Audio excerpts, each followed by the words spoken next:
Hey chickadees, it's Molly from Mojo Mysticism again. Come on in and let's talk some more about grief.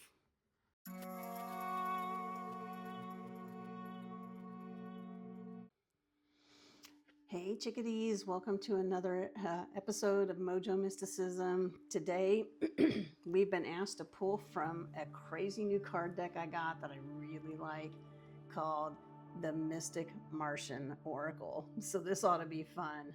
The Mystic Martian Oracle. It'll definitely be fun. So this is a wild card deck. I love it. It's so fun. But today we're going to see again what our council has for us, what message they have for us generally concerning grief. So what is the message that you have for us concerning grief today?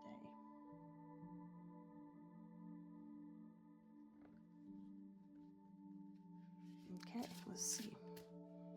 They said shuffle and find out. So let's see what they got for us.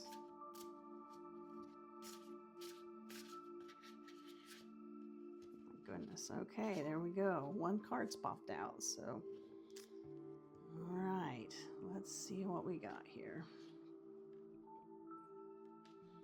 Aha. The alchemy card. The Philosopher's Stone. Alchemy, the Philosopher's Stone. So this is literally about, it says on the card, infinity, destiny, and magic. And the message that I'm getting from this card is really about shifting perceptions around grief and understanding that these beginnings that we're having, that we talked about yesterday, this card is also reinforcing new beginnings. It's also reinforcing change that we talked about yesterday too.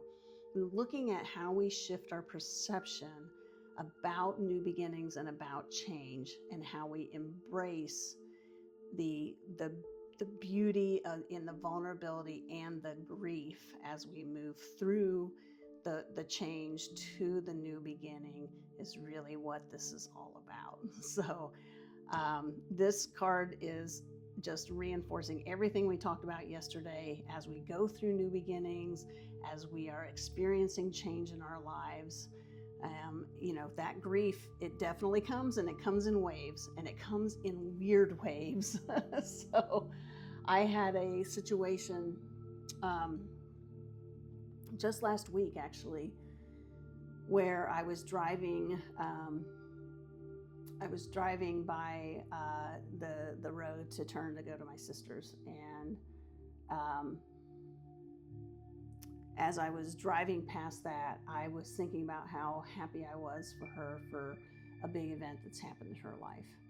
And as I was driving by it and to go to Starbucks, and then I was driving back to come back home. And on my way back, that joy that I was feeling about the situation in her life and her the recent change that has happened for her, that has been very, very positive, all of a sudden, out of nowhere, comes a wave of grief about the passing of my mother and my uncle. Now, I've not told you yet about how that has happened. So here's what I will say. There'll be more details in the book, but what I will tell you is that my mother and my uncle passed away in the same home within 36 hours of each other from two different causes.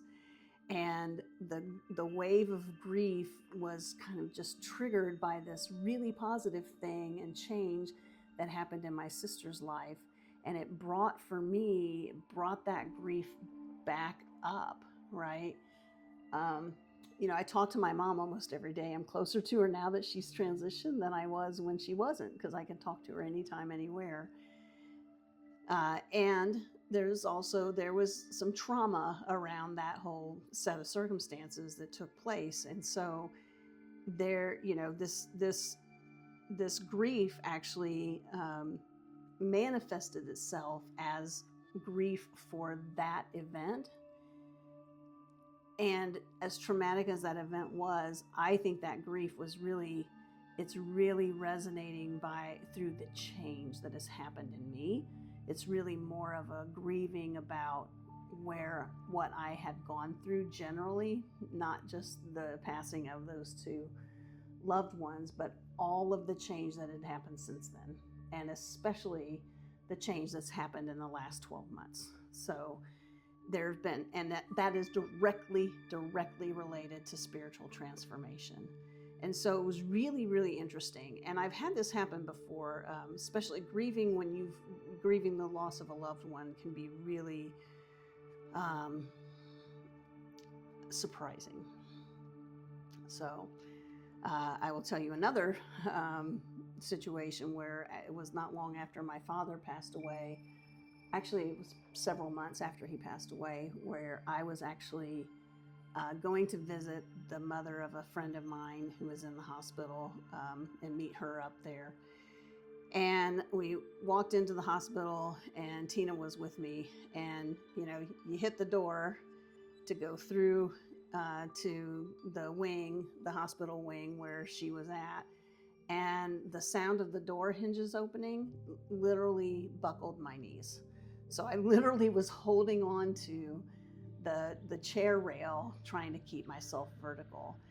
And it was just a sound that triggered it. So the interesting thing about grief is that all kinds of different things can trigger that grief. So if you are grieving right now, and again, there's all kinds of reasons we could be grieving. Could be a loss of a loved one, could be as simple, or not as simple, but it could be a spiritual up-leveling and letting the old self go, or letting the ego take its proper place. It's all grief.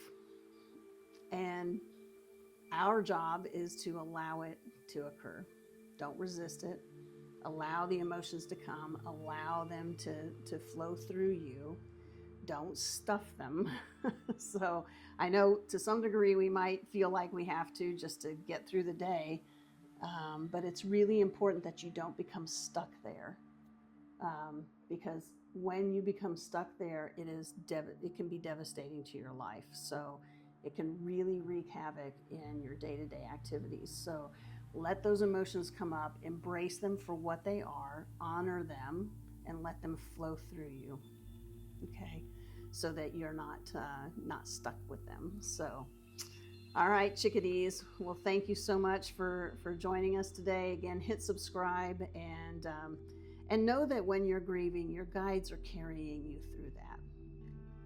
Your guides are absolutely carrying you through that. And every time I think about grief and guides, I have this visual of them just hugging, like literally wrapping me up in a loving hug and ushering me through that grieving process.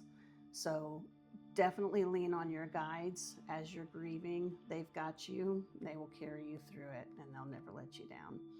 Have a wonderful day, chickadees. Let me know how this resonates with you in the comments. Click subscribe, and we'll see you next time. Mwah.